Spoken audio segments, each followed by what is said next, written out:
All right, now that we got the windshield wipers off, we're gonna remove the cowl cover.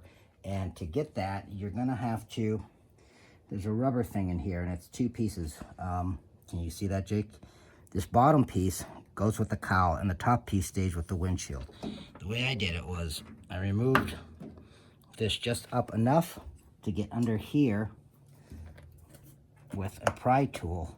Now that I got the pry tool there, let's get another one in there. I just kind of work my way down and get it so that there we go. Okay. Okay, and once you can get under it, you're golden. Now you just have to slide down and it'll come right up. You just do this all the way down the windshield and it will come off. All right, now that I've pried the cowl cover from the windshield, it should be a nice, easy pull off. Come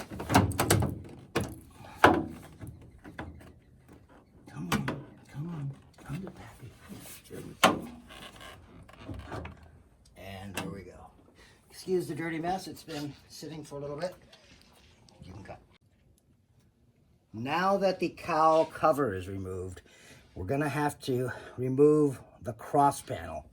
It's pretty much this little pre-firewall that they have in here before the real one. It looks like it's two pieces. There's a left, or three pieces.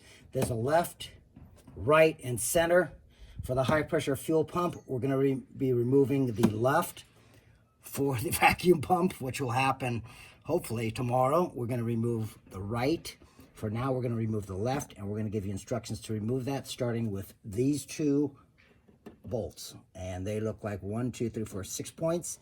These are Torx heads. We'll be back.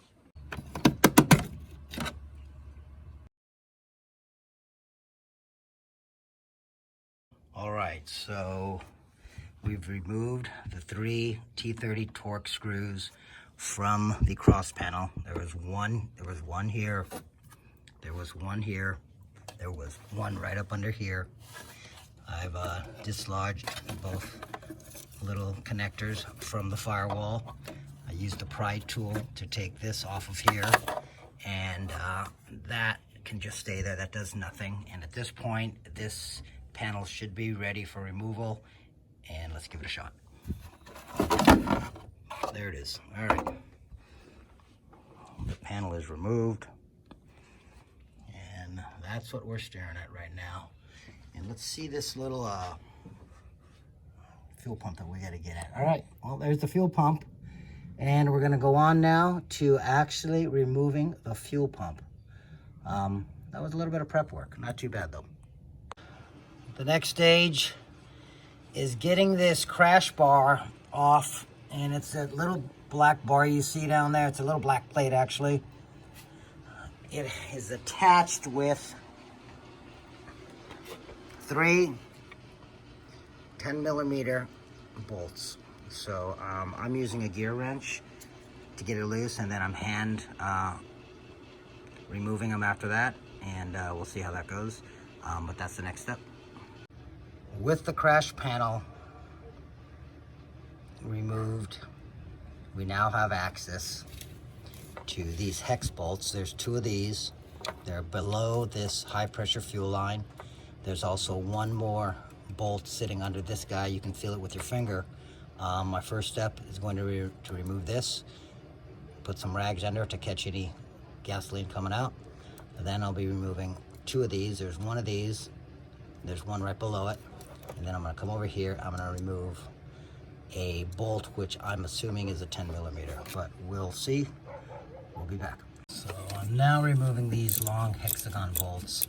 I've undone the high pressure fuel line, and 2 of these guys have to come out, along with another 10mm bolt behind this guy.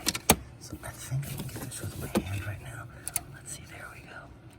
Come on, baby. Come on. Oh, there it goes. All right, well, let me fight these 3 bolts, and then I'll be back with you guys in a minute. All right, the old fuel pump is off. There was a plug. Make sure when you take it off, you'll have to counterclockwise twist this. All right, both pumps are off. There's the old pump. There's the new pump. One thing that you need to make sure that when you go to remove the low pressure line,